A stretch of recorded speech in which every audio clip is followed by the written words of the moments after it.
Welcome to Hospice Explained.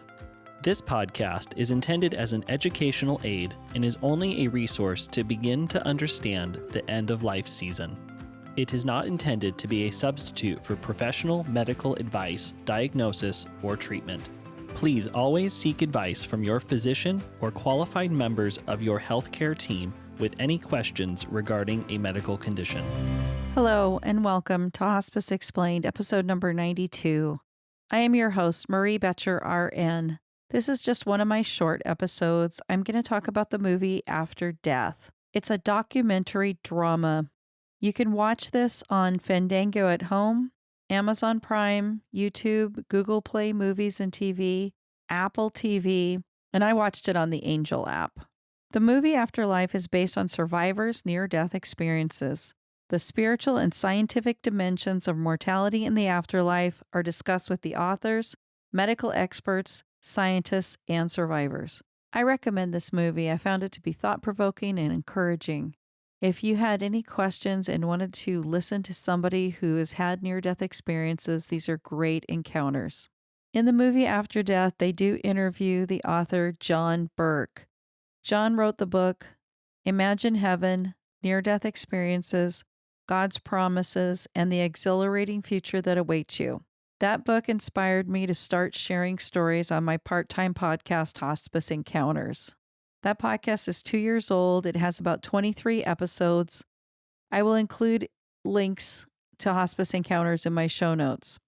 In Hospice Encounters, I share end-of-life stories that are more than just what we see. I try to include the spiritual world and experiences that I have had and that others have had. From seeing what I believe was the tunnel people enter at death to my guardian angel story, my dad's guardian angel story, many other stories from people and nurses. Several are near-death encounters. All of it is meant to be encouraging and uplifting.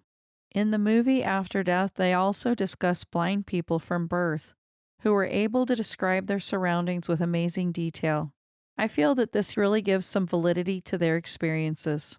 The movie and the book share how the lives of folks can be radically changed and that our choices do matter. Kindness has a ripple effect.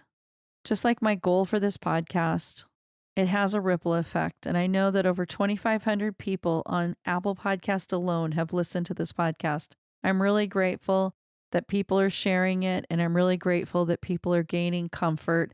I'm really grateful that people are able to help and learn about hospice through this podcast. And lastly, I just want to say that I have now got several affiliate links. If you use an affiliate link, Hospice Explained gets a small commission. That commission will help support the podcast and costs associated with its production. I have an affiliate link with the Death Deck and EOL Deck from Lisa Paul, social worker, on episode number 56, Games That Inspire Meaningful Conversations. And I also have a new link with DNA is Love from episode 83, where you can have personalized products made for a living and everlasting connection. This connection can be with loved ones or pets. In addition, Kacie Gikonyo has started a death doula school. I interviewed Kacie on episodes number 59 and 84. I have also interviewed multiple other death doulas. So if you are considering becoming a death doula, I have a link for Kacie's Death Doula School. I just want to say thank you to each and every one of you listeners. And next week I'm interviewing Dr. Christina Gomez, author of Stopped in My Tracks, a physician's collection of cancer patient quotes. Thank you for listening to Hospice Explained. Thank you for joining me on Hospice Explained. Think about ways you can make a difference in someone's life. Also, please subscribe and share this podcast with anyone who would benefit from listening. Thank you.